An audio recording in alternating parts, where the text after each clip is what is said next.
তো ফাইনালি আজকে আমরা বাংলাদেশে চলে যাব। বাংলাদেশে চলে যাওয়ার জন্য আমরা সবাই প্রস্তুত হয়ে গেছি, আমিও প্রস্তুত, শুধু পাঞ্জাবিটা পরবো। যাক আলহামদুলিল্লাহ এয়ারপোর্টে চলে আসছি সময় মতো। 3 ঘন্টা আগে আসার কথা ছিল, যেহেতু 3 ঘন্টা আগে আসার কথা ছিল এর জন্য আসলাম। এসে আমি লাইন ধরলাম ভিতরে প্রবেশ করার জন্য। ওখানে দিকে পুলিশে চেকপোস্টে তাদের পাসপোর্ট সব কিছু দেখতেছে। যাক আলহামদুলিল্লাহ সমস্ত কিছু কাগজ চেক করার পর তাদের ডকুমেন্টস তারা বুঝে নেওয়ার পর আমাদের ফ্লাইটের সময় আমরা ঠিকমতো চলে এসে মাল বুকিং দিয়ে ভিতরে চলে আসলাম। ভিতরে চলে আসার পর আমাদেরকে ছোট্ট একটি গাড়ি দিয়ে নিয়ে আসলো আমাদের যে বিমানের ফ্লাইটটি, ওই বিমানের সামনে নিয়ে আসলাম। আসার পরে দেখি সবাই উড়া ধরা পিক তুলতেছে। তো ভাবলাম যেহেতু পিক তুলতেছে, আমি যেহেতু ছোটোখাটো একটা ব্লগ করতেছি তাহলে আমিও দু একটা পিক তুলে নিই।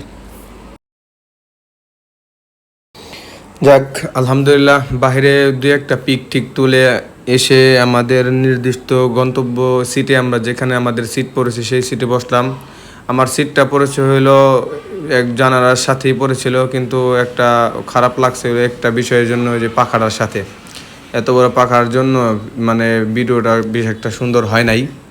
যাক তারপর আলহামদুলিল্লাহ জানালার সাথে বসছে, এটা চেয়েছিলাম এতটুকু হবে। যাক আমাদের বিমানটা আলহামদুলিল্লাহ ফ্লাই হয়ে গেল। এখন আমরা আমাদের গন্তব্যস্থানে আমরা পৌঁছে যাব আল্লাহ তাআলা যদি চাহে। তো আমরা বিমানে উঠেই পড়েছিলাম সুবহানাল্লাযী সাখখারা লানা হাযা ওয়া মা কুন্না লাহু মুকরিনিন ওয়া ইন্না ইলা রাব্বিনা লামুনকালিবুন। আসলে এই দোয়াটা না পড়লেই নয়। আল্লাহ তাআলা আমাদেরকে শিখিয়ে দিয়েছে যে এত বড় বিমান, এত বড় জাহাজ এবং এত বড় বড় বাস যে আমরা চালাই, চড়ি আমরা এইগুলোর ভিতরে, যদি আল্লাহ তাআলা আমাদেরকে এই বিমান, বড় লঞ্চ, বাস, জাহাজ যদি আমাদের আনুগত্য না করতো, কখনোই আমরা তাদেরকে আনুগত্য করতে পারতাম না।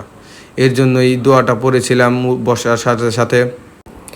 বিমানটা যখন একটু উপরে হয়েছিল, আমার বড় ভাইয়ের কাণ্ড কারখানা দেখেন, আমি হাসতে হাসতে শেষ। সবাই সবার মতো উপভোগ করতেছে, আমার ভাই আমাদের লুডো খেলে ব্যস্ত। দেখেন বাঙালি ভাই এত মানে লুডোর নিশা। আমার বড় ভাই খুব আনন্দের সাথে খেলতেছিল গেমটা, বুঝছেন। আমি কিন্তু দেখি উপভোগ করি। আরেকটি বিষয় আপনাদের সাথে শেয়ার না করলেই নয়।